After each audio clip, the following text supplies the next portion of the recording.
10. भारतीय नागरिकता। भाग 2 अनुच्छेद 5 से 11। भारत में एकल नागरिकता का प्रावधान है। भारतीय नागरिकता अधिनियम 1955 ईस्वी के अनुसार निम्न में से किसी एक आधार पर नागरिकता प्राप्त की जा सकती है। 1. जन्म से।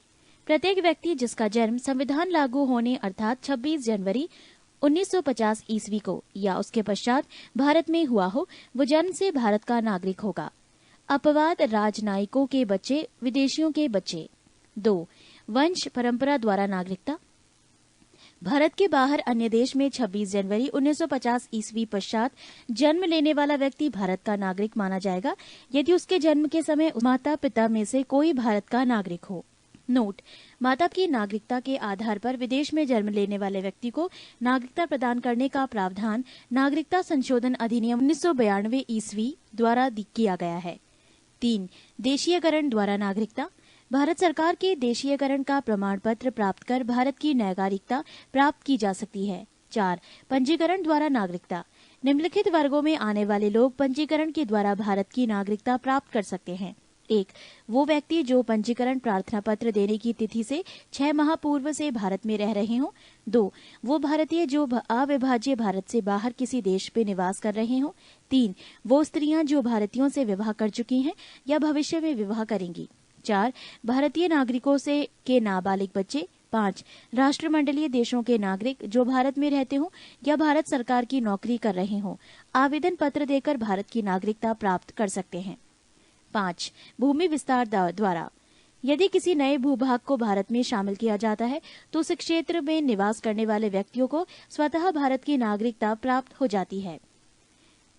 भारतीय नागरिकता संशोधन अधिनियम 1986। इस अधिनियम के आधार पर भारतीय नागरिकता संशोधन अधिनियम 1955 में निम्न संशोधन किए गए हैं। 1. अब भारत में जन्मे केवल उस व्यक्ति को ही नागरिकता प्रदान की जाएगी जिसके माता पिता में से एक भारत का नागरिक हो। 2.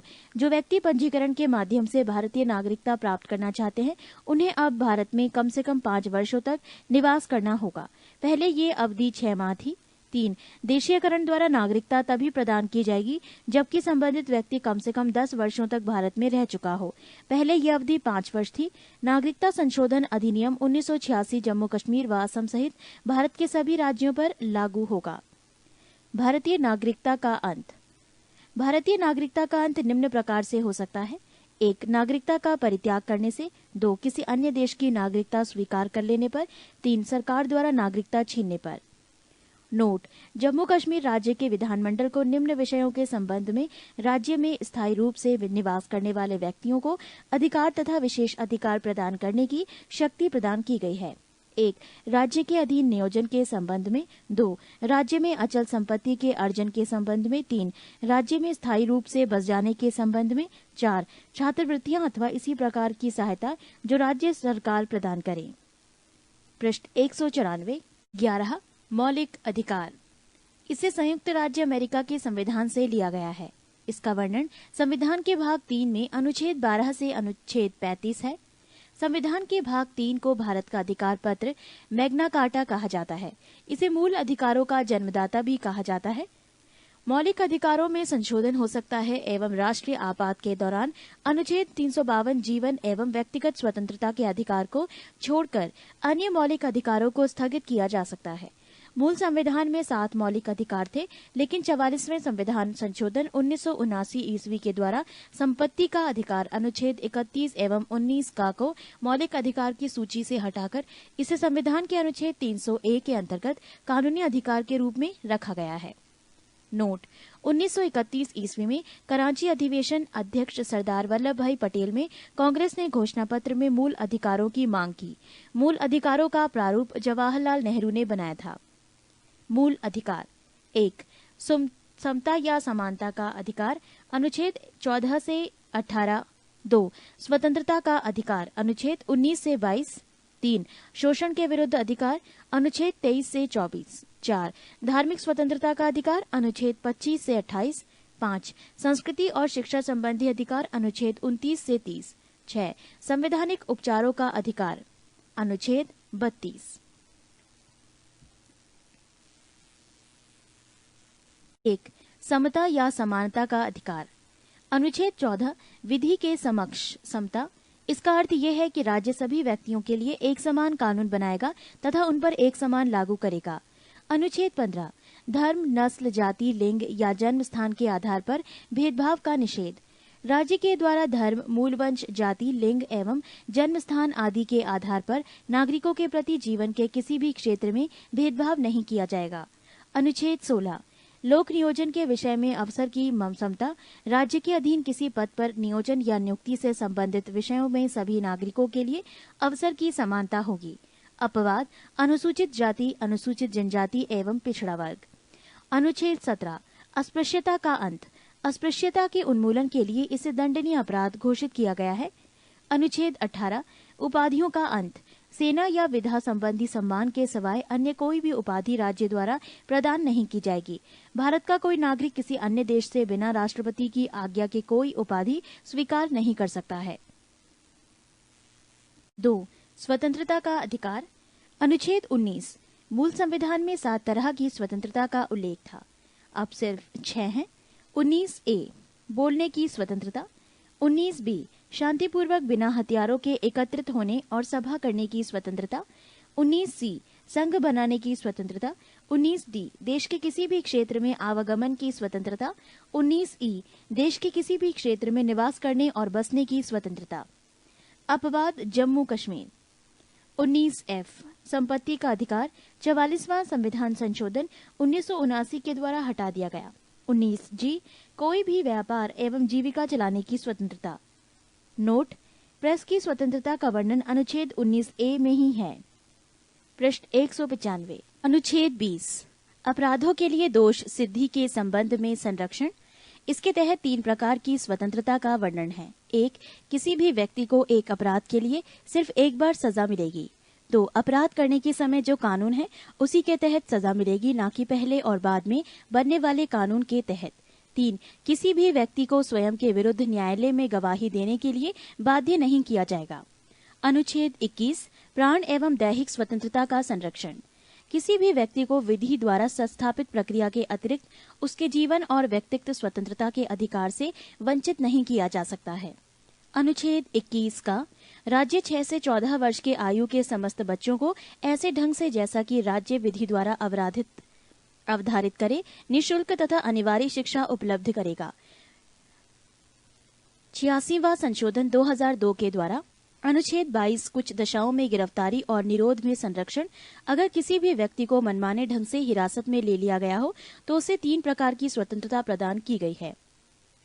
1 हिरासत में लेने का कारण बताना होगा। 2 24 घंटे के अंदर आने जाने के समय को छोड़कर उसे दंड अधिकारी के समक्ष पेश किया जाएगा। 3 उसे अपने पसंद के वकील से सलाह लेने का अधिकार होगा। निवारक विरोध। भारतीय संविधान के अनुच्छेद 22 के खंड 3, 4, 5 तथा 6 में तत्संबंधी प्रावधानों का उल्लेख है। निवारक विरोध कानून के अंतर्गत किसी व्यक्ति को अपराध करने के पूर्व ही गिरफ्तार किया जाता है। निवारक विरोध का उद्देश्य व्यक्ति को अपराध के लिए दंड देना नहीं, वरन उसे अपराध करने से रोकना है। वस्तुतः ये निवारक निरोध राज्य की सुरक्षा, लोक व्यवस्था बनाए रखने या भारत की सुरक्षा संबंधी कारणों से ही हो सकता है। जब किसी व्यक्ति को निवारक निरोध की किसी विधि के अधीन गिरफ्तार किया जाता है तब 1 सरकार ऐसे व्यक्ति को केवल 3 महीने तक अभिरक्षा में निरुद्ध कर सकती है। यदि गिरफ्तार व्यक्ति को 3 माह से अधिक समय के लिए निरुद्ध करना होता है तो इसके लिए सलाहकार बोर्ड का प्रतिवेदन प्राप्त करना पड़ता है। 2 इस प्रकार निरुद्ध व्यक्ति को यथाशीघ्र निरोध के आधार पर सूचित किए जाएंगे, किंतु जिन तथ्यों को निरस्त करना लोकहित के विरुद्ध समझा जाएगा उन्हें प्रकट करना आवश्यक नहीं है। 3 निरुद्ध व्यक्ति को निरोध आदर्श के विरुद्ध अभ्यावेदन करने के लिए शीघ्र अतिशीघ्र अवसर दिया जाना चाहिए। निवारक विरोध से संबंधित अब तक बनाई गई विधियां। 1 निवारक विरोध अधिनियम 1950। भारत की संसद ने 26 फरवरी 1950 को पहला निवारक निरोध अधिनियम पारित किया था। इसका उद्देश्य राष्ट्र विरोधी तत्वों को भारत की प्रतिरक्षा के प्रतिकूल कार्य से रोकना था। इसे 1 अप्रैल 1951 को समाप्त हो जाना था, किंतु समय समय पर इसका जीवन काल बढ़ाया जाता रहा। अंततः ये 31 दिसंबर 1931 को समाप्त हो गया था। 2 आंतरिक सुरक्षा व्यवस्था अधिनियम 1971 MISA। 44वें संवैधानिक संशोधन 1979 इसके प्रतिकूल था और इस कारण अप्रैल 1979 ईस्वी में ये समाप्त हो गया। 3. विदेशी मुद्रा संरक्षण व तस्करी निरोध अधिनियम 1974। पहले इसमें तस्करों के लिए नजरबंदी की अवधि 1 वर्ष थी, जिसे 13 जुलाई 1984 ईस्वी को एक अध्यादेश के द्वारा बढ़ाकर 2 वर्ष कर दिया गया है। 4. राष्ट्रीय सुरक्षा कानून 1980 जम्मू कश्मीर के अतिरिक्त अन्य सभी राज्यों में लागू किया गया। 5. आतंकवादी एवं विध्वंसकारी गतिविधियां निरोधक कानून। टाडा निवारक विरोध व्यवस्था के अंतर्गत अब तक जो कानून बने उनमें से ये सबसे अधिक प्रभावी और सर्वाधिक कठोर कानून था। 23 मई 1995 ईस्वी को इसे समाप्त कर दिया गया। पृष्ठ 196। 6. POTO prevention of terrorism ordinance 2001 इसे 25 अक्टूबर 2001 ईस्वी को लागू किया गया। पोटो टाडा का ही एक रूप है। इसके अंतर्गत कुल 23 आतंकवादी गुटों को प्रतिबंधित किया गया है। आतंकवादी और आतंकवादियों से संबंधित सूचना को छिपाने वालों को भी दंडित करने का प्रावधान किया गया है। पुलिस शक के आधार पर किसी को भी गिरफ्तार कर सकती है, किंतु बिना आरोप पत्र के 3 माह से अधिक हिरासत में नहीं रख सकती। पोटा के अंतर्गत गिरफ्तार व्यक्ति हाई कोर्ट या सुप्रीम कोर्ट में अपील कर सकती है, लेकिन ये अपील भी गिरफ्तारी के 3 माह बाद ही हो सकती है। पोटो 28 मार्च 2002 को अधिनियम बनने के बाद पोटा प्रिवेंशन ऑफ टेररिज्म एक्ट हो गया। 21 सितंबर 2004 को इसको अध्यादेश के द्वारा समाप्त कर दिया गया। 3. शोषण के विरुद्ध अधिकार। अनुच्छेद 23 मानव के दुर्व्यापार और बलात् श्रम का प्रतिषेध। इसके द्वारा किसी व्यक्ति की खरीद बिक्री, बेकारी तथा इसी प्रकार का अन्य जबरदस्ती लिया हुआ श्रम निषिद्ध ठहराया गया है, जिसका उल्लंघन विधि के अनुसार दंडनीय अपराध है। नोट: जरूरत पड़ने पर राष्ट्रीय सेवा करने के लिए बाध्य किया जा सकता है। अनुच्छेद 24 बालकों के नियोजन का प्रतिषेध।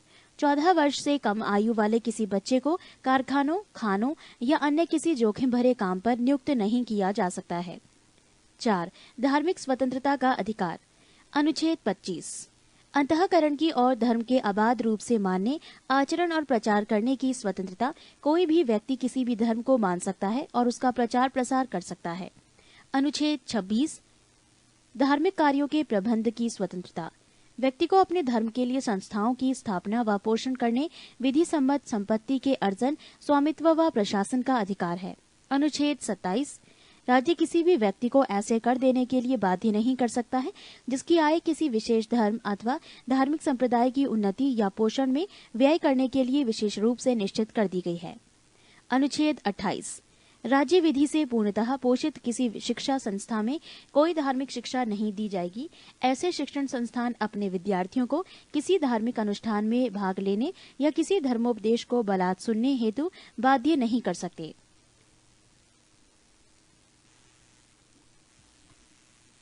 आज संस्कृति एवं शिक्षा संबंधी अधिकार। अनुच्छेद 29 अल्पसंख्यक वर्गों के हितों का संरक्षण। कोई भी अल्पसंख्यक वर्ग अपनी भाषा, लिपि और संस्कृति को सुरक्षित रख सकता है और केवल भाषा, जाति, धर्म और संस्कृति के आधार पर उसे किसी भी सरकारी शैक्षिक संस्था में प्रवेश से नहीं रोका पाएगा। अनुच्छेद 30 शिक्षा संस्थाओं की स्थापना और प्रशासन करने का अल्पसंख्यक वर्गों का अधिकार। कोई भी अल्पसंख्यक वर्ग अपनी पसंद का शैक्षणिक संस्था चला सकता है और सरकार उसे अनुदान देने में किसी भी तरह की भेदभाव नहीं करेगी। 6. सार्वभौमिक उपचारों का अधिकार। संवैधानिक उपचारों के अधिकार को डॉक्टर भीमराव अंबेडकर ने संविधान की आत्मा कहा है। अनुच्छेद 32 इसके अंतर्गत मौलिक अधिकारों को प्रवर्तित कराने के लिए समुचित कार्यवाहियों द्वारा उच्चतम न्यायालय में आवेदन करने का अधिकार प्रदान किया गया है। इस संदर्भ में सर्वोच्च न्यायालय को 5 तरह के रिट निकालने की शक्ति प्रदान की गई है, जो निम्न है। 1. बंदी प्रत्यक्षीकरण, हैबीज कॉर्पस। 2. परमादेश, मैंडामस। 3. प्रतिषेध लेख, प्रोहाइबिटेशन। 4. उत्प्रेषण, काचियोरारी। 5. अधिकार पृच्छा लेख, क्यो वारंटो। 1. बंदी प्रत्यक्षीकरण। ये उस व्यक्ति की प्रार्थना पर जारी किया जाता है जो ये समझता है कि उसे अवैध रूप से बंदी बनाया गया है।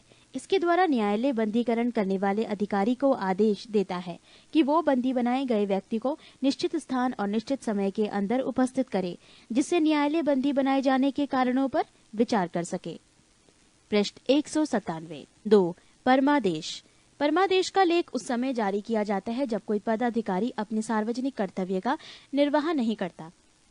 इस प्रकार के आज्ञा पत्र के आधार पर पदाधिकारी को उसके कर्तव्य का पालन करने का आदेश जारी किया जाता है। 3. प्रतिषेध लेख।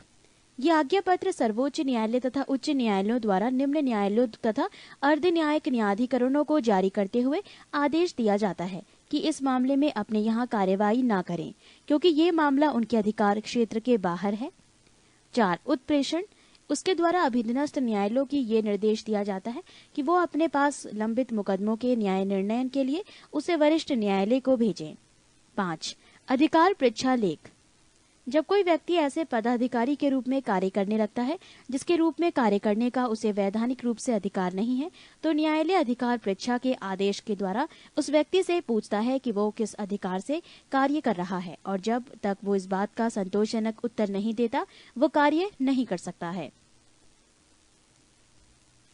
मौलिक अधिकार में संशोधन। 1. गोलकनाथ बनाम पंजाब राज्य। 1967 ईस्वी के निर्णय से पूर्व दिए गए निर्णयों में ये निर्धारित किया गया था कि संविधान के किसी भी भाग में संशोधन किया जा सकता है जिसमें अनुच्छेद 368 एवं मूल अधिकार को शामिल किया गया था। 2. सर्वोच्च न्यायालय ने गोलकनाथ बनाम पंजाब राज्यवाद।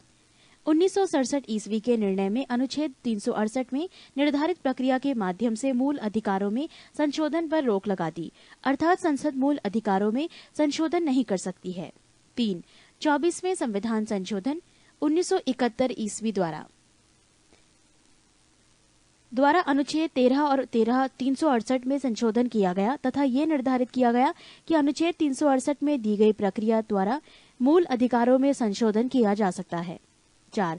केशवानंद भारती बनाम केरल राज्यवाद के निर्णय में इस प्रकार के संशोधन को विधि मान्यता प्रदान की गई, अर्थात गोलकनाथ बनाम पंजाब राज्य के निर्णय को निरस्त कर दिया गया। 5. 42वें संविधान संशोधन 1976 ईस्वी द्वारा अनुच्छेद 368 में खंड 4 और 5 जोड़े गए तथा ये व्यवस्था की गई कि इस प्रकार किए गए संशोधन को किसी न्यायालय ने प्रश्नगत नहीं किया जा सकता है। 6. मिनर्वा मिल्स बनाम भारत संघ। 1980 ईस्वी के निर्णय के द्वारा ये निर्धारित किया गया कि संविधान के आधारभूत लक्षणों की रक्षा करने का अधिकार न्यायालय को है और न्यायालय इस आधार पर किसी भी संशोधन का पुनरावलोकन कर सकता है। इसके द्वारा 42वें संविधान संशोधन द्वारा की गई व्यवस्था को भी समाप्त कर दिया गया। 12. राज्य की नीति निर्देशक सिद्धांत। राज्य के नीति निर्देशक सिद्धांत का वर्णन संविधान का भाग 4 में अनुच्छेद 36 से 51 तक किया गया है। इसकी प्रेरणा आयरलैंड के संविधान से मिली है। इसे न्यायालय द्वारा लागू नहीं किया जा सकता, यानी इसे वैधानिक शक्ति प्राप्त नहीं है। राज्य के नीति निर्देशक सिद्धांत निम्न है। अनुच्छेद 38 राज्य लोक कल्याण की अभिवृद्धि के लिए सामाजिक व्यवस्था बनाएगा जिससे नागरिक को सामाजिक, आर्थिक एवं राजनीतिक न्याय मिलेगा। अनुच्छेद 39 का समान न्याय और निःशुल्क विधिक सहायता, समान कार्य के लिए समान वेतन की व्यवस्था इसी में है। अनुच्छेद 39 का सार्वजनिक धन का स्वामित्व तथा नियंत्रण इस प्रकार करना ताकि सार्वजनिक हित का सर्वोत्तम साधन हो सके। पृष्ठ 198। अनुच्छेद 39 ग धन का समान वितरण। अनुच्छेद 40 ग्राम पंचायतों का संगठन। अनुच्छेद 41 कुछ दशाओं में काम, शिक्षा और लोक सहायता पाने का अधिकार। अनुच्छेद 42 काम की न्याय संगत और मानवोचित दशाओं का तथा प्रसूति सहायता का उपबंध। अनुच्छेद 43 कर्मकारों के लिए निर्वाचन मजदूरी एवं कुटीर उद्योगों को प्रोत्साहन। अनुच्छेद 44 नागरिकों के लिए एक समान सिविल संहिता। अनुच्छेद 46 अनुसूचित जातियों, अनुसूचित जनजातियों और अन्य दुर्बल वर्गों के शिक्षा और अर्थ संबंधी हितों की अभिवृद्धि। अनुच्छेद 47 पोषाहार स्तर, जीवन स्तर को ऊंचा करने तथा लोक स्वास्थ्य का सुधार करने का राज्य का कर्तव्य। अनुच्छेद 48 कृषि एवं पशुपालन का संगठन। अनुच्छेद 48 का पर्यावरण का संरक्षण तथा संवर्धन और वन एवं वन्य जीवों की रक्षा। अनुच्छेद 49 राष्ट्रीय महत्व के स्मारकों, स्थानों और वस्तुओं का संरक्षण। अनुच्छेद 50 कार्यपालिका एवं न्यायपालिका का पृथक्करण। अनुच्छेद 51 अंतर्राष्ट्रीय शांति और सुरक्षा की अभिवृद्धि। उपर्युक्त अनुच्छेद के अतिरिक्त कुछ ऐसे अनुच्छेद भी हैं जो राज्य के लिए निर्देशक सिद्धांत के रूप में कार्य करते हैं, जैसे 350 का प्राथमिक स्तर पर मातृभाषा में शिक्षा देना। अनुच्छेद 351 हिंदी को प्रोत्साहन देना। मौलिक अधिकार एवं नीति निर्देशक सिद्धांत में अंतर। 1. नीति निर्देशक सिद्धांत ये आयरलैंड के संविधान से लिया गया है। मौलिक अधिकार ये संयुक्त राष्ट्र अमेरिका के संविधान से लिया गया है। 2. इसका वर्णन संविधान के भाग 4 में किया गया है। मौलिक अधिकार इसका वर्णन संविधान के भाग 3 में किया गया है। नीति निर्देशक सिद्धांत इसे लागू कराने के लिए न्यायालय नहीं जाया जा सकता। मौलिक अधिकार इसे लागू कराने के लिए न्यायालय की शरण ले सकते हैं। नीति निर्देशक सिद्धांत ये समाज की भलाई के लिए है। मौलिक अधिकार ये व्यक्ति के अधिकार के लिए है। 5. इसके पीछे राजनीतिक मान्यता है। मौलिक अधिकार के पीछे कानूनी मान्यता है। 6. नीति निर्देशक सिद्धांत ये सरकार के अधिकारों को बढ़ाता है। मौलिक अधिकार ये सरकार के महत्व को घटाता है। नीति निर्देशक सिद्धांत 7 ये राज्य सरकार के द्वारा लागू करने के बाद ही नागरिक को प्राप्त होता है। मौलिक अधिकार ये अधिकार नागरिकों को स्वतः प्राप्त हो जाता है। 13. मौलिक कर्तव्य। सरदार स्वर्ण सिंह समिति की अनुशंसा पर संविधान के 42वें संशोधन 1976 ईस्वी के द्वारा मौलिक कर्तव्य को संविधान में जोड़ा गया। इसे रूस के संविधान से लिया गया है। इसे भाग 4 क में अनुच्छेद 51 क के तहत रखा गया। मौलिक कर्तव्य की संख्या 11 है, जो इस प्रकार है। 1. प्रत्येक नागरिक का ये कर्तव्य होगा कि वो संविधान का पालन करे और उसके आदर्शों, संस्थाओं, राष्ट्रध्वज और राष्ट्रगान का आदर करे। 2. स्वतंत्रता के लिए हमारे राष्ट्रीय आंदोलन को प्रेरित करने वाले उच्च आदर्शों को हृदय में संजोए रखें और उनका पालन करें। पृष्ठ 199। 3. भारत की प्रभुता, एकता और अखंडता की रक्षा करें और उसे अक्षुण्ण रखें। 4. देश की रक्षा करें। 5. भारत के सभी लोगों में समरसता और समान भ्रातृत्व की भावना का निर्माण करें। 6. हमारी सामाजिक संस्कृति की गौरवशाली परंपरा का महत्व समझें और उसका परीक्षण करें। 7. प्राकृतिक पर्यावरण की रक्षा और उसका संवर्धन करें। 8. वैज्ञानिक दृष्टिकोण और ज्ञानार्जन की भावना का विकास करें। 9. सार्वजनिक संपत्ति को सुरक्षित रखें। 10. व्यक्तिगत एवं सामूहिक गतिविधियों के सभी क्षेत्रों में उत्कर्ष की ओर बढ़ने का सतत प्रयास करें। 11. माता पिता या संरक्षक द्वारा 6 से 14 वर्ष के बच्चों हेतु प्राथमिक शिक्षा प्रदान करना। 86वां संशोधन। 14. संघीय कार्यपालिका। भारतीय संघ की कार्यपालिका शक्ति राष्ट्रपति में निहित है। भारत में संसदीय व्यवस्था को अपनाया गया है, अतः राष्ट्रपति नाम मात्र की कार्यपालिका है तथा प्रधानमंत्री तथा उसका मंत्रिमंडल वास्तविक कार्यपालिका है। राष्ट्रपति देश का संवैधानिक प्रधान होता है। राष्ट्रपति भारत का प्रथम नागरिक कहलाता है। राष्ट्रपति पद की योग्यता। संविधान के अनुच्छेद 58 के अनुसार कोई व्यक्ति राष्ट्रपति होने योग्य तब होगा जब वो 1. भारत का नागरिक हो, 2. 35 वर्ष की आयु पूरी कर चुका हो, 3. लोकसभा का सदस्य निर्वाचित किए जाने योग्य, 4. चुनाव के समय लाभ का पद धारण नहीं करता हो। भारत के राष्ट्रपति। 1. डॉक्टर राजेंद्र प्रसाद, कार्यकाल 26/1/1950 से 13/5/1962। 2. Doctor S. राधाकृष्णन, 13/5/1962 से 13/5/1967। 3. जाकिर हुसैन, 13/5/1967 से 3/5/69। 4. वी गिरी, 24/8/1969 से 24/8/1974। 5. फर्रुखुद्दीन अली अहमद, 24/8/1974 से 11/2/1977। 6. नीलम संजीव रेड्डी, 25/7/1977 से 25/7/1982। 7. ज्ञानी जैल सिंह, 25/7/1982 से 25/7/1987। 8. आर वेंकट रमण, 25/7/1987 से 25/7/1992। 9. डॉक्टर शंकर दयाल शर्मा, 25/7/1992 से 25/7/1997। 10. के आर नारायणन, 25/7/1997 से 25/7/2002। 11. डॉक्टर ABJ अब्दुल कलाम, 25/7/2002 से 25/7/2007। 12. प्रतिभा पाटिल, 25/7/2007 से अब तक। नोट: वी गिरी 3 मई 1969 से 20 जुलाई 1969 तक, न्यायमूर्ति मोहम्मद हिदायतुल्लाह 20 जुलाई से 1969 से 24 अगस्त 1969 तक एवं BD जत्ती 11 फरवरी से 1977 से 25 जुलाई 1977 तक कार्यवाहक राष्ट्रपति के पद पर रहे। नोट: यदि व्यक्ति राष्ट्रपति या उपराष्ट्रपति के पद पर हो या संघ अथवा किसी राज्य की मंत्रिपरिषद का सदस्य हो तो वो लाभ का पद नहीं माना जाएगा। राष्ट्रपति के पद के निर्वाचन के लिए निर्वाचक मंडल, इसमें राज्यसभा, लोकसभा और राज्यों की विधानसभाओं के निर्वाचित सदस्य रहते हैं। नवीनतम व्यवस्था के अनुसार पौंडीचेरी विधानसभा तथा दिल्ली की विधानसभा के निर्वाचित सदस्य को भी सम्मिलित किया गया है। राष्ट्रपति पद के उम्मीदवार के लिए निर्वाचक मंडल के 50 सदस्यीय प्रस्तावक तथा 50 सदस्य अनुमोदक होते हैं। एक ही व्यक्ति जितनी बार चाहे राष्ट्रपति के पद पर निर्वाचित हो सकता है।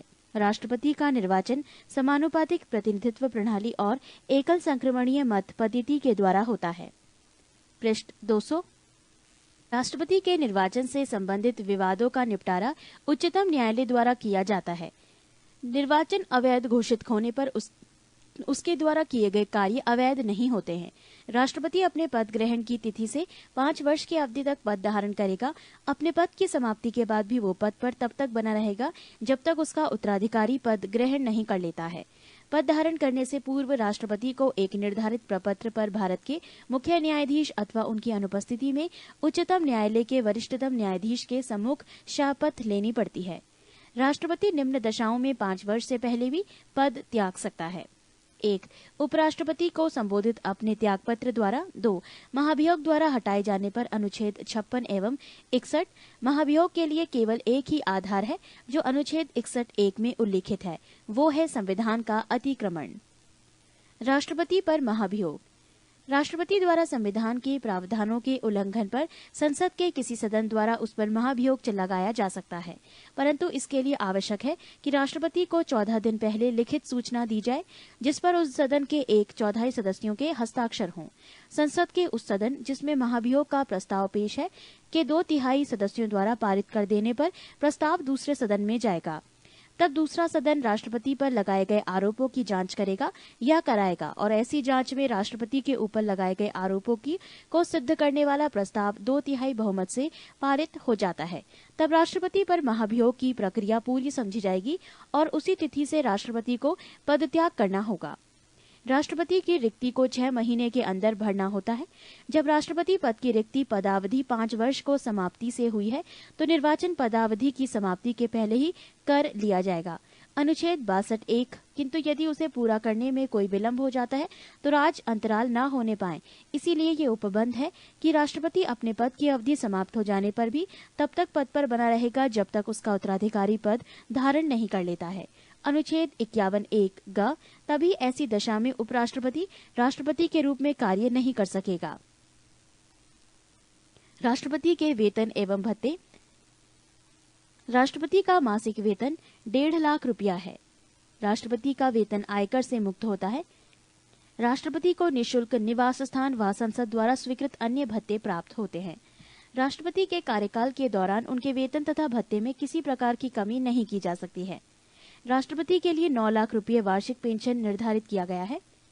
राष्ट्रपति के अधिकार एवं कर्तव्य। 1. नियुक्ति संबंधी अधिकार। राष्ट्रपति निम्न की नियुक्ति करता है। 1. भारत का प्रधानमंत्री। 2. प्रधानमंत्री की सलाह पर मंत्रिपरिषद के अन्य सदस्यों। 3. सर्वोच्च एवं उच्च न्यायालय के मुख्य न्यायाधीशों। 4. भारत के नियंत्रक एवं महालेखा परीक्षक। 5. राज्यों के राज्यपाल। 6. मुख्य चुनाव आयुक्त एवं अन्य चुनाव आयुक्त। 7. भारत के महान्यायवादी। 8. राज्यों के मध्य समन्वय के लिए अंतर्राज्यीय परिषद के सदस्य। 9. संघीय लोक सेवा आयोग के अध्यक्ष और अन्य सदस्यों। 10. संघीय क्षेत्रों के मुख्य आयुक्तों। 11. वित्त आयोगों के सदस्य। 12. भाषा आयोग के सदस्यों। 13. पिछड़ा वर्ग आयोग के सदस्यों। 14. अल्पसंख्यक आयोगों की सदस्यों। 15. भारत के राजदूतों तथा अन्य राजनयिकों। 16. अनुसूचित क्षेत्रों के प्रशासन के संबंध में रिपोर्ट देने वाले आयोग के सदस्यों आदि। पृष्ठ 201। 2. विधायी शक्तियां। राष्ट्रपति संसद का अभिन्न अंग होता है। इसे निम्न विधायी शक्तियां प्राप्त हैं। 1. संसद के सत्र को आहूत करने, सत्रावसान करने तथा लोकसभा भंग करने संबंधी अधिकार। 2. संसद के एक सदन में या एक साथ सम्मिलित रूप से दोनों सदनों में अभिभाषण करने की शक्ति। 3. लोकसभा के लिए प्रत्येक साधारण निर्वाचन के पश्चात प्रथम सत्र के प्रारंभ में और प्रत्येक वर्ष के प्रथम सत्र के आरंभ में सम्मिलित रूप से संसद में अभिभाषण करने की शक्ति। 4. संसद द्वारा पारित विधेयक राष्ट्रपति के अनुमोदन के बाद ही कानून बनता है। 5. संसद में निम्न विधेयक को पेश करने के लिए राष्ट्रपति की पूर्व सहमति आवश्यक है। ए. नए राज्यों का निर्माण और वर्तमान राज्यों के क्षेत्रों, सीमाओं या नामों में परिवर्तन संबंधी विधेयक। बी. धन विधेयक अनुच्छेद 117(1). सी. संचित निधि में व्यय करने वाले विधेयक अनुच्छेद 117(3). डी. ऐसे कराधान पर जिसमें राज्य हित जुड़े हैं प्रभाव डालने वाले विधेयक। ई. राज्यों के बीच व्यापार, वाणिज्य और समागम पर निर्बंधन लगाने वाले विधेयक। 3. संसद सदस्यों के मनोनयन का अधिकार। जब राष्ट्रपति को ये लगे कि लोकसभा में आंग्ल भारतीय समुदायों के व्यक्तियों का समुचित प्रतिनिधित्व नहीं है, तब वो उस समुदाय के 2 व्यक्तियों को लोकसभा के सदस्यों के रूप में नामांकित कर सकता है। इसी प्रकार वो कला, साहित्य, पत्रकारिता, विज्ञान तथा सामाजिक कार्यों में पर्याप्त अनुभव एवं दक्षता रखने वाले 12 व्यक्तियों को राज्यसभा में नामजद कर सकता है। 4. अध्यादेश जारी करने की शक्ति। संसद के स्थगन के समय अनुच्छेद 123 के तहत अध्यादेश जारी कर सकता है, जिसका प्रभाव संसद के अधिनियम के समान होता है। इसका प्रभाव संसद सत्र के शुरू होने के 6 सप्ताह तक रहता है, परंतु राष्ट्रपति राज्य सूची के विषयों पर अध्यादेश नहीं जारी कर सकता है। जब दोनों सदन सत्र में होते हैं तब राष्ट्रपति को ये शक्ति नहीं होती है। 5. सैनिक शक्ति। सैन्य बलों की सर्वोच्च शक्ति राष्ट्रपति में सन्निहित है, किंतु इसका प्रयोग विधि द्वारा नियमित होता है। 6. राजनीतिक शक्ति। दूसरे देशों के साथ कोई भी समझौता या संधि राष्ट्रपति के नाम से की जाती है। राष्ट्रपति विदेशों के लिए भारतीय राजदूतों की नियुक्ति करता है एवं भारत में विदेशों के राजदूतों की नियुक्ति का अनुमोदन करता है। 7. क्षमादान की शक्ति। संविधान के अनुच्छेद 72 के अंतर्गत राष्ट्रपति को किसी अपराध के लिए दोषी ठहराए गए किसी व्यक्ति के दंड को क्षमा करने, उसका प्रतिबिंबन, परिहार और लघुकरण की शक्ति प्राप्त है। 8.